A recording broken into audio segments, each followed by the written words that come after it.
2 minutes to go. Sir SP में जो deleted portion है उसका क्या करने का, तो अभी ध्यान से सुन ले. फिलहाल राइट नाउ मैं बोलता हूँ कि सिचुएशन 50-50 है. 50% लोग बोल रहे हैं लास्ट ईयर का है, 50% बोल रहे हैं कि अभी तक डिसाइडेड नहीं है. तो फिलहाल कॉलेजेस में तो बता दिया क्या क्या डिलीट किया है, तो चैप्टर नंबर 3 में हम उसके हिसाब से पढ़ने वाले हैं क्या क्या डिलीट किया हुआ है. गुड इवनिंग निधि. हमारे कॉलेज के प्रोफेसर्स ने बता दिया होगा क्या क्या डिलीटेड पोर्शन है. तो कॉलेज के प्रोफेसर पहले ही बताते. Good evening Fabian. कम पढ़ाने का ना, पटाख से बता दिए इतना कम हो गया है.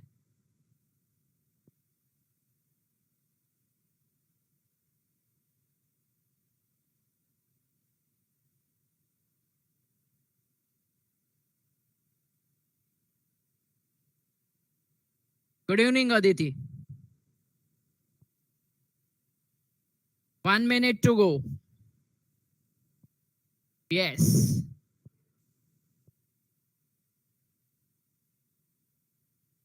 Hence unit test started. Almost हर एक जगह पे ना यूनिट टेस्ट 17 तारीख से स्टार्ट हो रही है. Rudra good evening.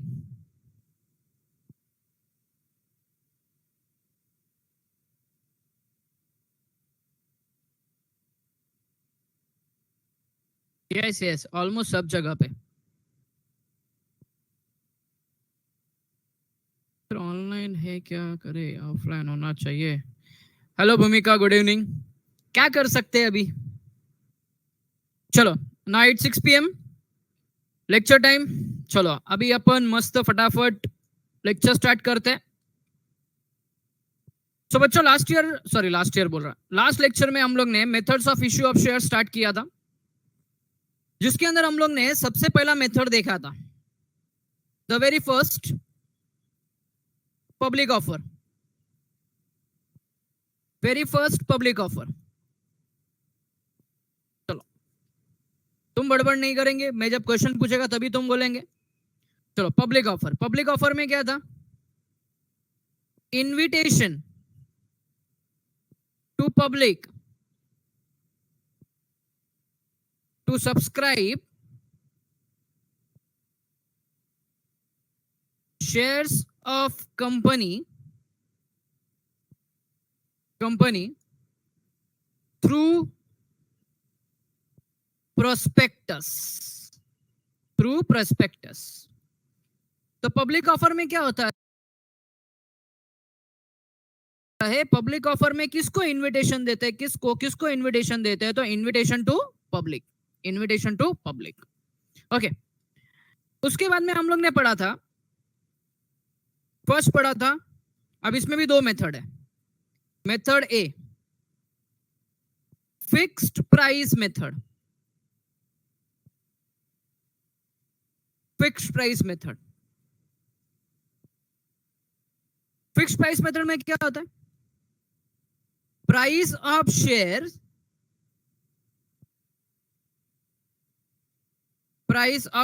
Is fixed.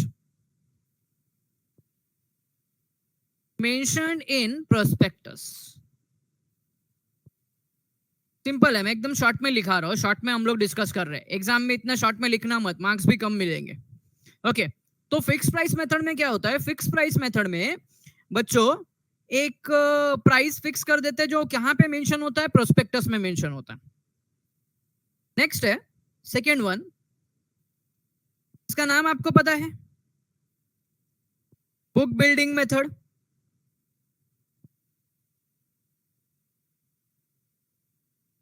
चलो किसी को पता है ये बुक बिल्डिंग मेथड के अंदर कौन सा प्रोस्पेक्टस इश्यू करते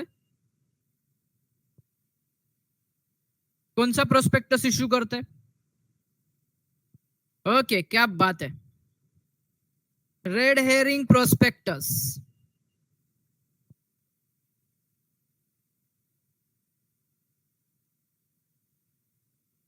सर रेड हेरिंग प्रोस्पेक्टस का मतलब क्या होता है, तो रेड हेरिंग प्रोस्पेक्टस का मतलब जैसा जमीन ने लिखा, इनकम्प्लीट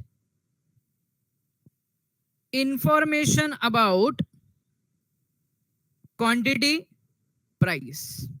चलो, अब इसके अंदर क्या होता है पता है बच्चों?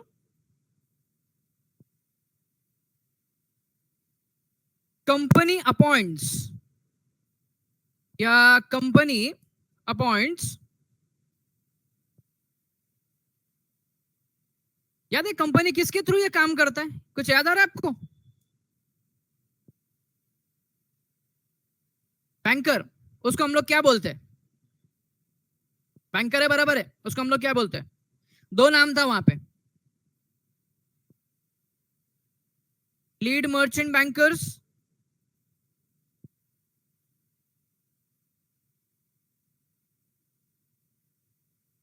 Also known as, also known as, बोलो, लीड मर्चेंट बैंकर को क्या बोला जाता है? दो वर्ड थे उधर पे, इज ऑल्सो नोन एज, भूल गए सब लोग? Book runners, Felicia are you there? और जस्ट लॉग इन करके गई है, उसको बोलते हैं बुक रनर्स। चलो, बुक रनर्स बोलते हैं, ठीक है। चलो, इसमें एक प्राइस बैंड होता है, प्राइस बैंड, जिसको हम लोग बोलते हैं प्राइस रेंज बोलते हैं, प्राइस रेंज बोलते हैं। जो लोअर प्राइस होता है उसको हम लोग क्या बोलते हैं? लोअर प्राइस को क्या बोलते हैं हम लोग? आंसर मिलना चाहिए था, आंसर आ नहीं रहा है मेरे को। लोअर प्राइस को बोलते हैं हम लोग फ्लोर प्राइस। क्या बोलते हैं उसको? फ्लोर प्राइस बोलते हैं, बराबर है, फ्लोर प्राइस।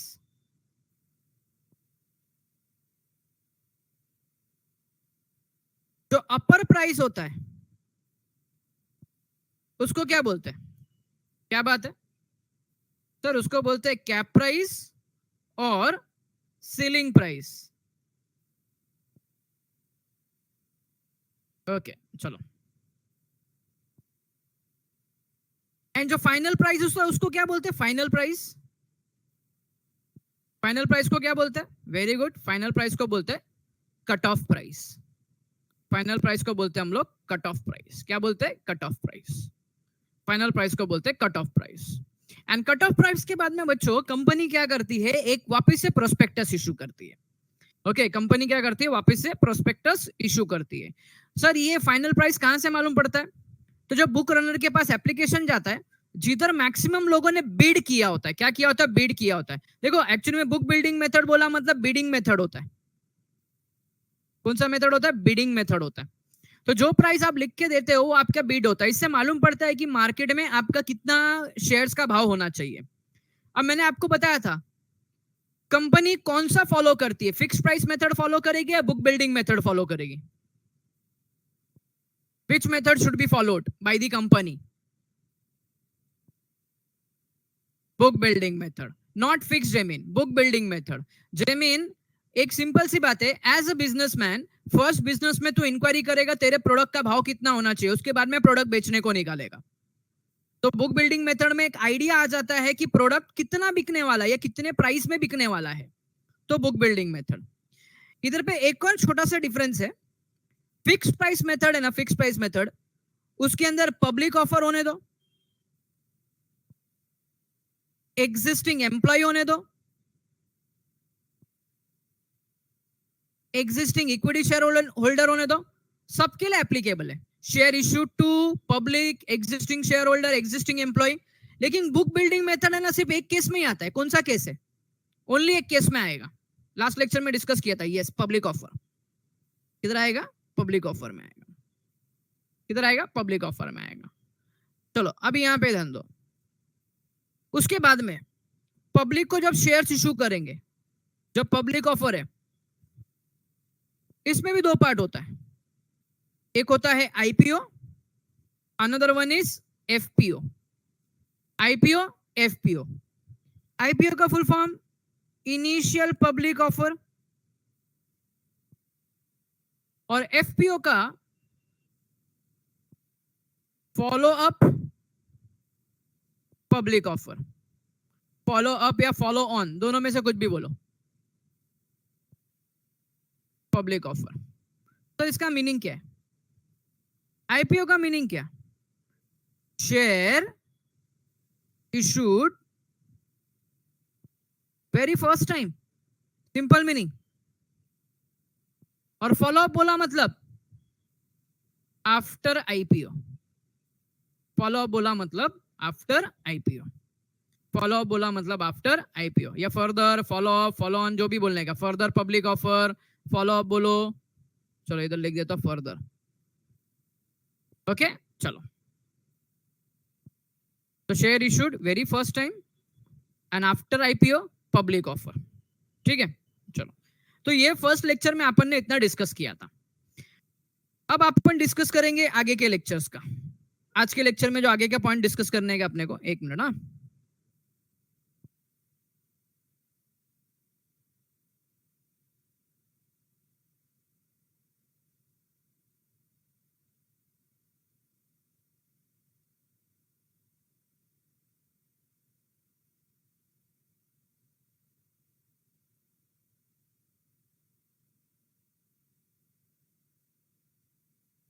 एक मिनट रुको जरा।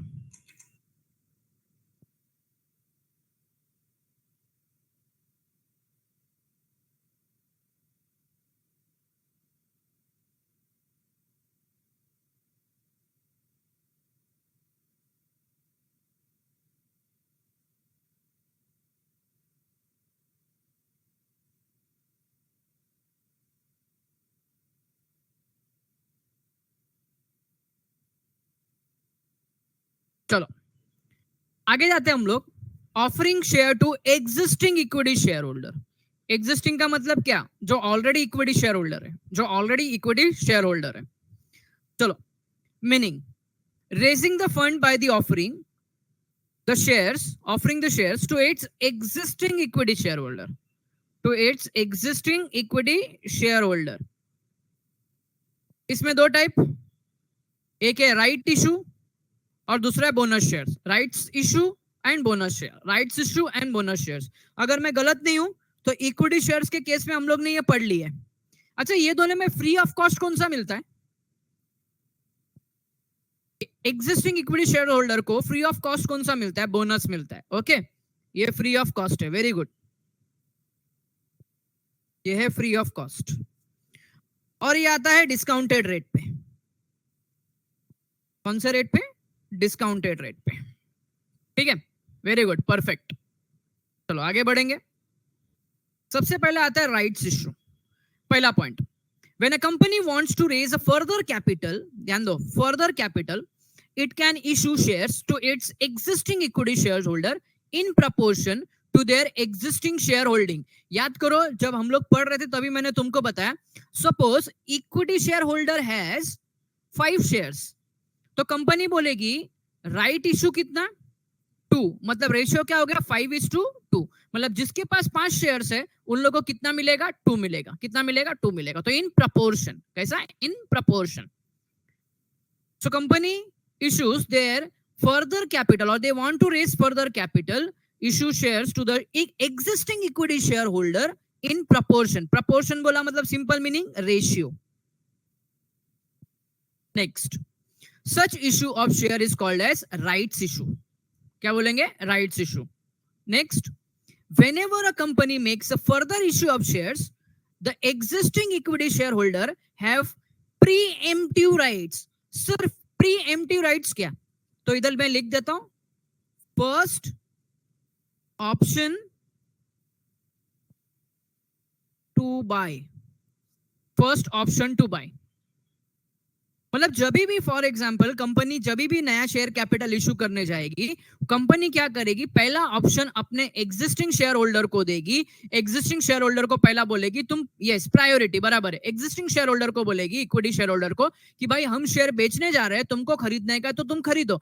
सर इसका एग्जाम्पल कैसा है? तो सपोज फॉर एग्जाम्पल कि अभी मेरे पास कार है, तो जब मैं कार बेचने जाएगा तो मैं पहले अपने नोन पर्सन्स में, अपने घर वालों को पहला पूछेगा, ये कार में बेचने जा रहा है, किसी को परचेस करने का है क्या? That is the pre-emptive rights. That is the pre-emptive rights. अगर ऐसा भी नहीं समझता है तो समझो यहाँ पे जैसे फॉर एग्जाम्पल ग्रुप है, कॉलेज का ग्रुप है, फ्रेंड्स है सब नॉर्मल जान पहचान के फ्रेंड्स है, बट उसमें कुछ है ना एकदम क्लोज फ्रेंड्स है। तो जब आप बर्थडे पार्टी देने चाहते हो तो बर्थडे पार्टी पे पहला राइट किसका आएगा? तो सर सिंपल सी बात है, क्लोज फ्रेंड्स का आएगा, बाद में दूसरे का आएगा।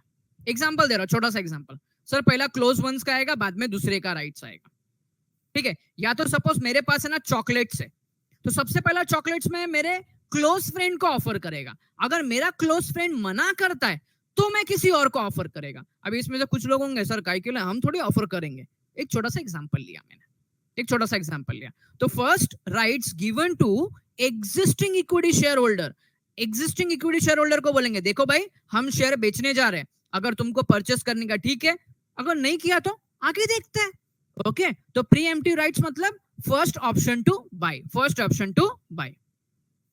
Next, company can make a right issue when it is making private placement, when it is making private placement। अच्छा बच्चों चलो मेरे को एक बात बताओ, इफ कंपनी अपने एग्जिस्टिंग शेयर होल्डर को ही शेयर्स बेच रही है, बाहर वालों को मालूम पड़ेगा? हेलो, बाहर वालों को मालूम पड़ेगा? नहीं सर, बाहर वाले को नहीं मालूम पड़ेगा। बेच दिया, एग्जिस्टिंग शेयर होल्डर को बेच दिया, बाहर वाले को मैंने इनवाइट नहीं किया है। अभी जैसे फॉर एग्जांपल आईवी, हाँ बराबर है, कुणाला सांगू नका, आईवी ने घर के अंदर ही पार्टी दे दी अपने फैमिली मेंबर को, घर के अंदर ही पार्टी दे दी, बाहर वाले को मालूम ही नहीं पड़ा, पार्टी देके उसने खत्म कर दिया। That is called as private placement. Sir जरा हमको बताओ राइट इशू किस तरीके से? चलो यहाँ पे ध्यान दो। कंपनी स्टार्ट हुई, इधर मैं एक एग्जांपल ले रहा हूं, कंपनी स्टार्ट हुई मई 2019 को, ध्यान से सुन लेना बच्चों, मई 2019 को। अब कंपनी ने मई में शेयर्स इशू किए, 10,000 इक्विटी शेयर्स, 10,000 इक्विटी शेयर्स। अब सिंपल सी बात है, अभी नई नई कंपनी स्टार्ट है तो इसमें इक्विटी शेयर होल्डर होगा नहीं, तो कंपनी ने किसको दे दिया? पब्लिक को दिया। किसको दिया? पब्लिक को दिया, बराबर है। अब ये पब्लिक को शेयर्स दे दिया, ना public become equity share holders, now company sorry public becomes equity share holders. अब बच्चों अगेन जुलाई 2020 में, जुलाई 2020 में, सॉरी हाँ जुलाई 2020 में अब कंपनी को शेयर्स बेचने का है। एग्जांपल, कंपनी को शेयर्स बेचने का है 2000 इक्विटी शेयर्स। अब कंपनी के पास दो ऑप्शन है, या तो कंपनी इक्विटी शेयर होल्डर को अप्रोच करेगी, जिसको बोलेंगे हम लोग राइट इशू, या तो कंपनी जाएगी पब्लिक के पास। अब पब्लिक के पास जाएगी तो उसको हम लोग क्या बोलेंगे? अगर पब्लिक के पास जाएगी तो हम लोग उसको क्या बोलेंगे? क्या बोलेंगे इसको? Public offer. अच्छा कौन सा पब्लिक ऑफर होगा? आईपीओ होगा या एफपीओ होगा? आईपीओ या एफपीओ? सर ये एफपीओ होगा। क्यों? तो आईपीओ इधर हो गया सर, ये हो गया आईपीओ, ये हो गया आईपीओ। तो जैसे सेकेंड एग्जांपल में अगर आप ध्यान दो, अगेन अगर आपको एग्जांपल, सेकेंड एग्जांपल अगर अच्छे से ध्यान में आता है, तो जब 2000 इक्विटी शेयर्स बेचने का था तो पहले का इक्विटी शेयर होल्डर को, इसको हम लोग बोलते हैं प्रीएम्प्टिव राइट्स, इसको हम लोग बोलते हैं pre-emptive rights. It's that clear? आपको क्लियर हो गया बच्चों ये प्रीएम्प्टिव राइट्स क्या है? अगेन एक्सप्लेन करूं, चलो फिलिशा ने बोला अगेन एक्सप्लेन करूं,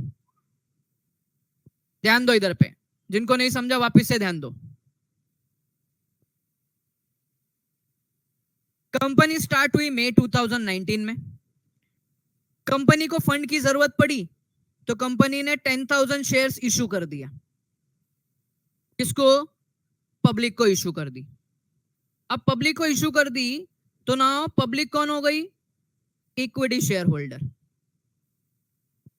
अच्छा मुझे आर्या और फिलिशा बताओ, now it is public offer and it is और it is offer to existing equity share holder, ये कौन सा ऑफर है? पब्लिक को शेयर बेच रहे, पब्लिक ऑफर है। कौन सा पब्लिक ऑफर है? आईपीओ है या एफपीओ है? आईपीओ या एफपीओ? फिलिशा बोलती एफपीओ।